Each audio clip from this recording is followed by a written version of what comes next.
Pitaj se ono što ti fali. U toj cijeloj slici koja je super, sve nešto fali. Meni se recimo trenutno dešava taj moment malo neke krize identiteta, mogu slobodno reći, kao do 27. kao bilo sve cool, radim super posao, radim sa genijalnim ljudima, dobivam uloge koje mislim da bi trebao dobiti, koje zapravo uspijevam raditi najbolje što mogu i znam, a nekako onak na kraju sezone se osjećaš prazno i zapravo nezadovoljno i zapravo uopće ne razumijem od kud to dolazi. Šta misliš zašto bi mi se to moglo dešavati? Ono što je važno, mislim, meni je sad tu važno tebi reći da nemam pojma zbog čega se to tebi događa. Ono što bi te ja nekako pozvao da ti zastaneš i porazmisliš o tome, aha, što je to zaista da tebe ipak ne ispunjava toliko? Ali po svim parametrima bi ja zapravo kao trebao biti sretan, trebao biti... A koji postavlja te parametre? Pa ne znam, možda ja sam. Mislim, pretpostavljam vjerojatno da sam ja sam, ali ne znam otkud ta, zapravo i okolina vjerojatno. Možda jedno pitanje meni pomaže jako puno u životu kad tako se osjetim da sve kao dobro, ali neka iscrpljenost ili nezadovoljstvo ide. Onda mi pomaže da se pitam što mi fali. Ja tebe isto pozvorio, pitaj se ono što ti fali. U toj cijeloj slici koja je super, sve nešto fali. I daj si vremena, jel? Ne mora to biti odmah odgovor, nego baš tu je važno da usporiš. Jel? I kažeš, ok, zaista i pustiš to, nek se to pitanje stoji u glavi. Da. Idem. Sretno. Mate, ideš? Bravo, idem. Kako se ti općenito osjećaš? U zadnjih dana ili...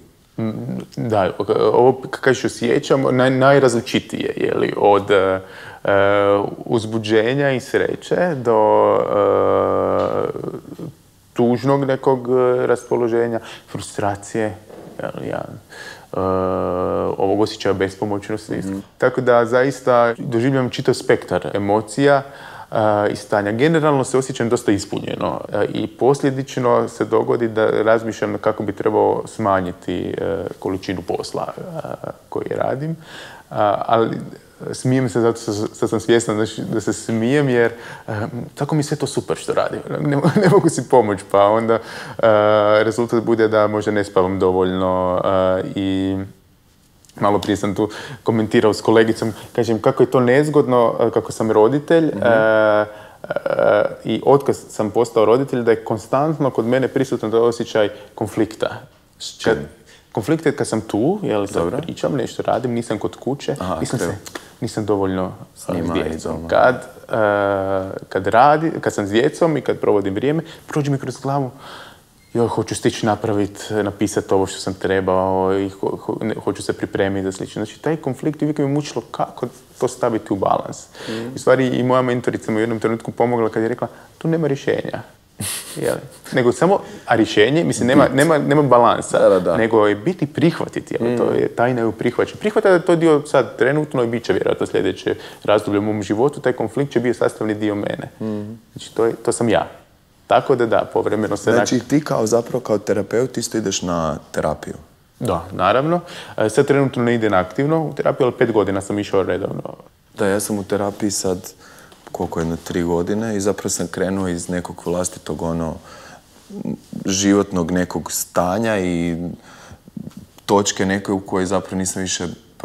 Ne da nisam više, nego pojavila su mi se neka pitanja vezana i uz završetak faksa i životnim nekakvim previranjima na koje jednostavno nemaš utjecaja, da si se jednostavno našao na nekoj praznom zidu gdje jednostavno pitanja koja imam ne mogu sam proraditi i zapravo sam na terapiji stvorio neku sigurnu zonu razgovora oko stvari koje me muče i zanimaju i zapravo da shvatim da je u redu da to sve skupa osjećam, jer zapravo dokle god to osjećam, znači da sam živ. Bilo to najgore tuge ili neke neizmjerne sreće. I da me zapravo to na neki način čini time što jesam i jednostavno se nositi s tim.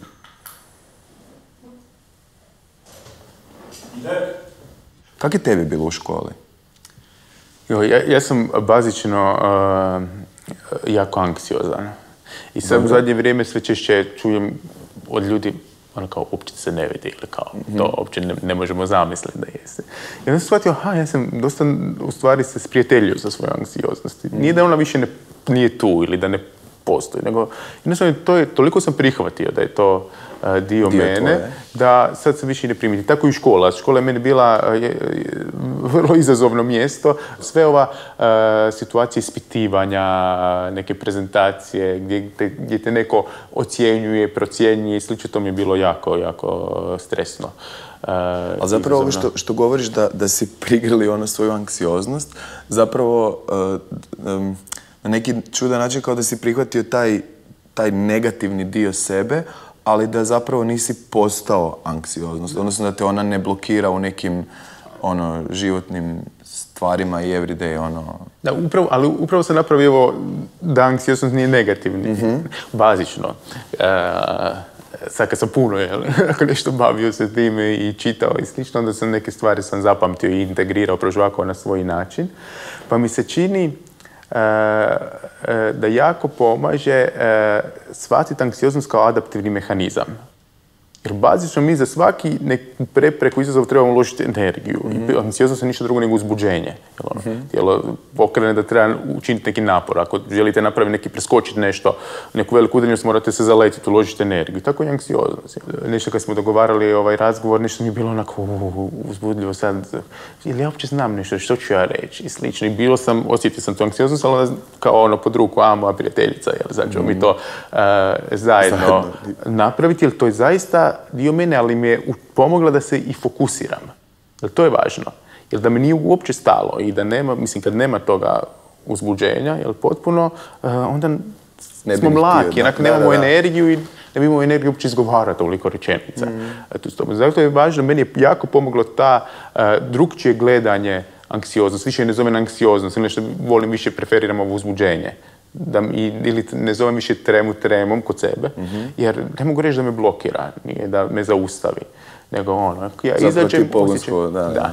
I to je glavno, i to je jako važno zapamtiti, da tek nakon što prihvatimo neki mehanizam ili nešto da je, otvaramo mogućnost da se to promijeni.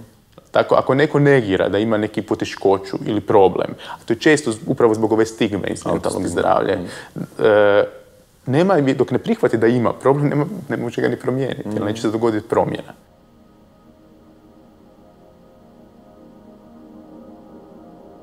Ja mislim da ta stigma je nastala iz tog procesa da smo često, dok smo bili manji, bili posramljeni.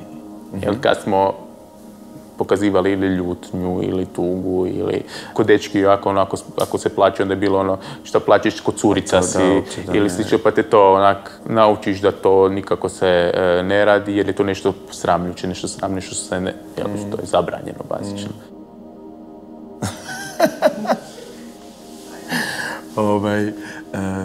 Dobro, meni je fakat drago da si tu s nama i da si zapravo dio ekipe Boli me.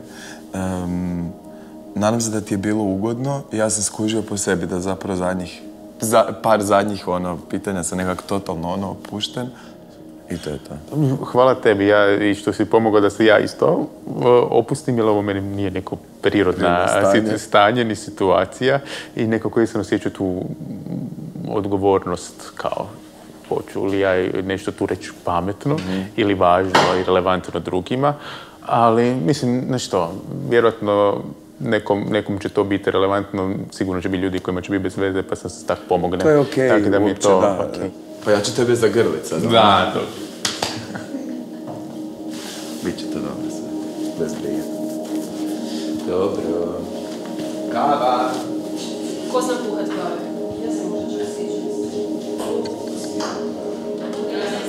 Ja ću malo svoju kavu, čekaj. A znaš što ovih ne nekako? Ja sam